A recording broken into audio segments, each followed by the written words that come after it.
What's up, you guys? It's your girl Kalima, and I am back with another video. Once again, I am an Uber Eats driver here filling in for Dylan. Dylan asked me to do a video for you guys, so shouts out to Dylan for always, making sure you guys have the tea on everything. Make sure you give this video a like, give it a thumbs up, give it some shares, some comments, definitely any sort of response that you can share with other people, hopefully to help them, or even just, sharing your own experiences might be cool for everyone. So definitely do that. Of course, you can subscribe so that you'll never ever miss a new video, and let's jump into it.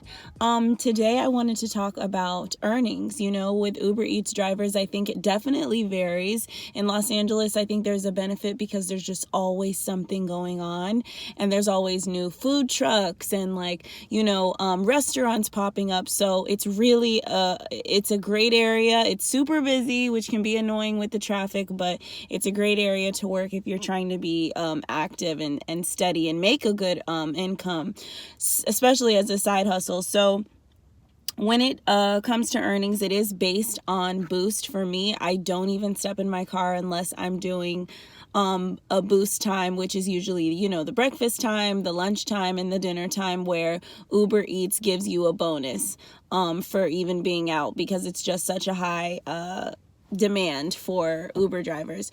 So that alone makes me have $15 to $20 an hour, and I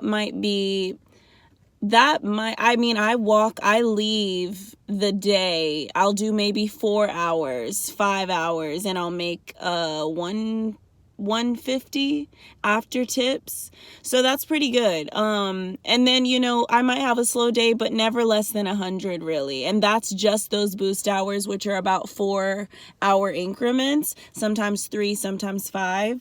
But it comes with strategy, you guys. It took a lot of trial and error for me. Not a lot, but you kind of get the hang of it, especially if you're, I was in Culver City. So just being in my own area, I knew my area. I know the hot restaurants. And customers love, to know that you know about their restaurants too, and we'll get into that. When it comes to strategy, of course, the boost areas, those high profile or hot areas that a lot of restaurants are always busy. We can obviously name a bunch of restaurants, you yourself, whatever city you're in, what restaurants people are usually going to a lot. More than likely, they're also ordering Uber Eats from a lot. Hang out in those hot areas.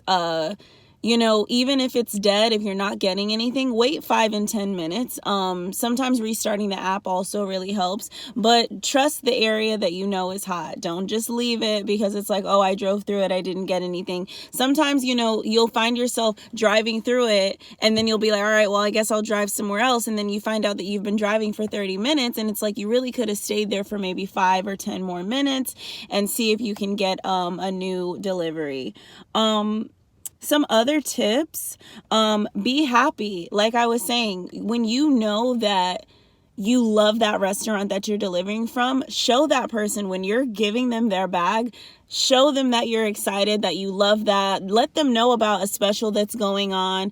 Let them know, sometimes those restaurants will even give you, oh, that person's eligible for a free dessert because they spent X amount of dollars. Let them know, hey, by the way, you actually were eligible for this dessert. I brought it either way. Or keep it for yourself. Maybe not. I don't know. It's up to you. And then let them know, hey, just so you know, the next time when you order, you actually are eligible for a free dessert or whatever, letting them have those little tips can get you a tip. Minimizing the wait time to make room for other deliveries. So, it's really good to hang out in those hot areas, give it another 5 or 10 minutes, but also minimize those wait times when you're delivering to that actual customer. If they have a house, great, knock on the door. More than likely in Los Angeles, it's an apartment building, it's a condo. You have to press a code just to get into the building, then up the elevator. If they're taking too long to even respond, call Uber. Let Uber know that, hey, I'm here. Make sure you're docking my time, because Uber doesn't always have the accurate time and it's not fair to you. And that's pretty much it, you know. Definitely, like I said, give this a thumbs up, comment if you can relate or if you have any other tips that you'd like to share. Make sure you subscribe. There's a video all the time. And of course, follow me at Kalima Cam TV. I hope to see you on the next one.